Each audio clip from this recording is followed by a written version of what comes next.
아침에 나로 주의 인자한 말씀을 듣게 하소서.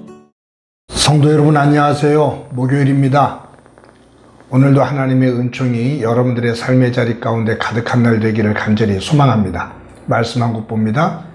출애굽기 2장 11절부터 15절까지의 말씀을 제가 봉독해 드립니다. 모세가 장성한 후에 한 번은 자기 형제들에게 나가서 그들이 고되게 노동하는 것을 보더니 어떤 애굽 사람이 한 히브리 사람 곧 자기 형제를 치는 것을 본지라. 좌우를 살펴 사람이 없음을 보고 그 애굽 사람을 쳐 죽여 모래 속에 감추니라. 이튿날 다시 나가니 두 히브리 사람이 서로 싸우는지라. 그 잘못한 사람에게 이르되 내가 어찌하여 동포를 치느냐 하매 그가 이르되 누가 너를 우리를 다스리는 자와 재판관으로 삼았느냐. 내가 애굽 사람을 죽인 것처럼 나도 죽이려 하느냐. 모세가 두려워하여 이르되 일이 탈로 되었도다.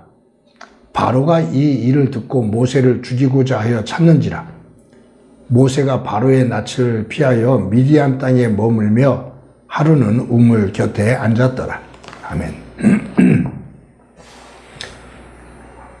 사람이 인생을 살아가는 데 있어서 중요한 몇 가지의 요소들이 있는데 그 중에 한 가지가 때를 아는 겁니다.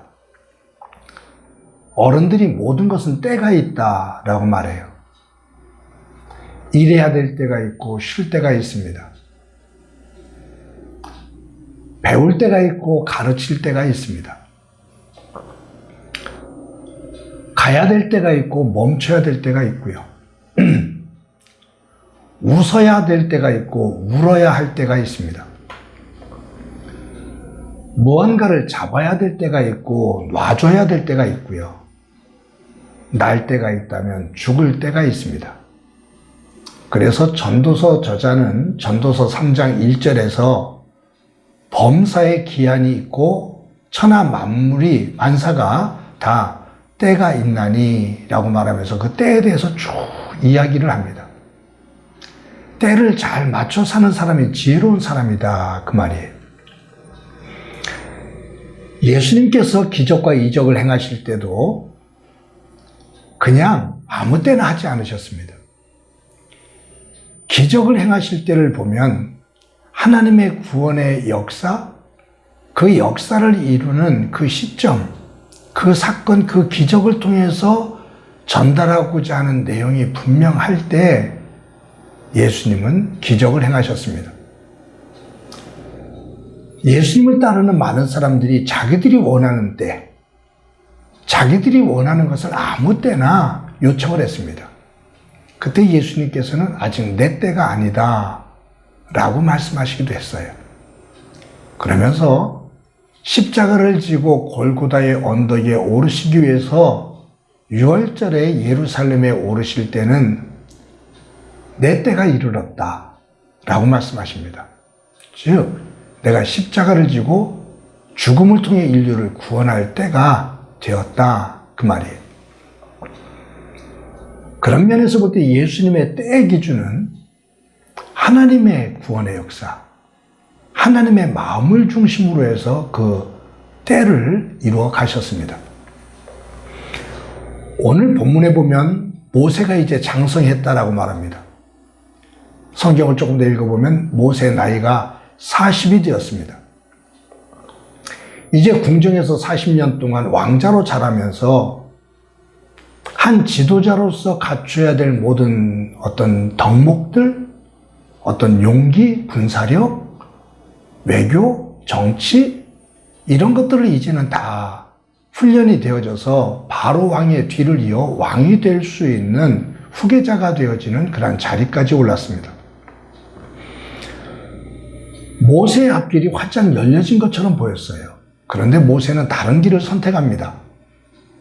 뭐냐 하면 이 모세는 자신이 히브리인이라는 것을 알아요. 자기의 정체성이 히브리인이라는 그 사실을 알고 동족에 대한 생각을 합니다. 애굽에서 종노릇하며 억압 속에서 신음하는 히브리인들, 동족들을 어떻게 하면 구원할 수 있을까 고민을 해요.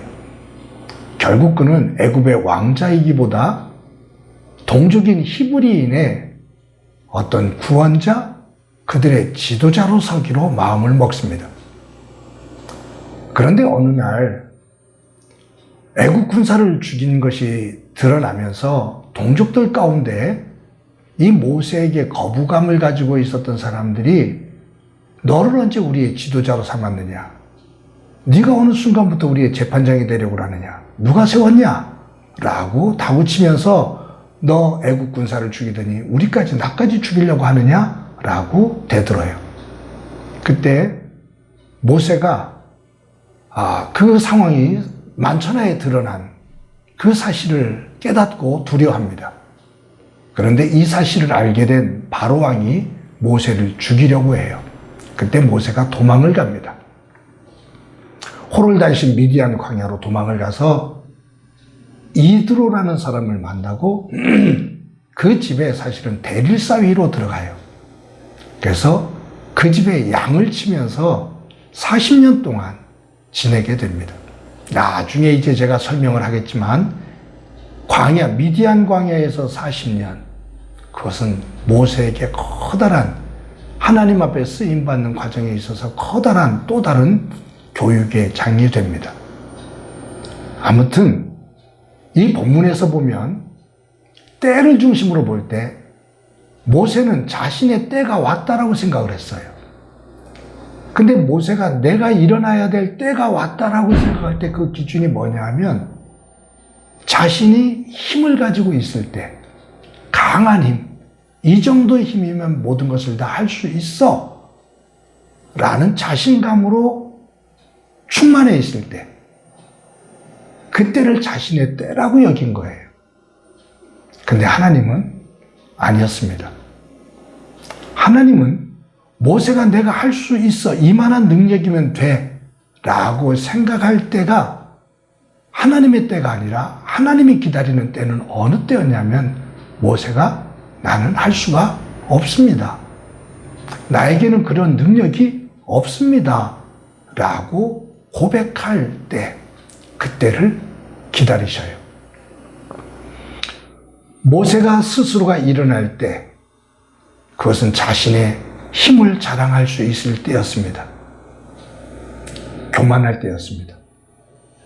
그런데 하나님은 그 모세의 힘과 교만이 꺾이고 겸손해질 때, 진정 무릎을 꿇고 하나님의 은혜를 기다릴 때, 그 은혜가 없이는 아무것도 할 수 없음을 알 때, 그 때를 기다리며 하나님의 때를 만들어 가십니다. 사랑하는 성도 여러분, 성경에서 위대하게 쓰임을 받은 하나님의 사람들을 보면 자신의 때를 중심으로, 자신이 가지고 있는 힘을 중심으로 한 때가 아닌 하나님께서 말씀하시는 그 하나님 안에서의 겸손한 때, 순종의 때를 중심으로 하나님의 역사를 이루어 갑니다. 오늘도 하루를 살아갑니다. 그리고 우리의 인생은 마지막 순간 하나님이 부르시는 그 때까지 이어질 겁니다.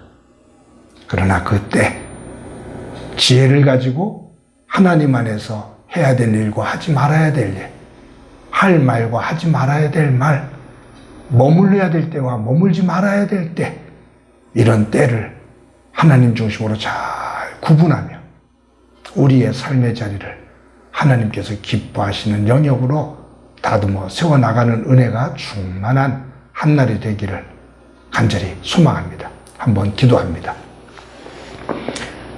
하나님 아버지,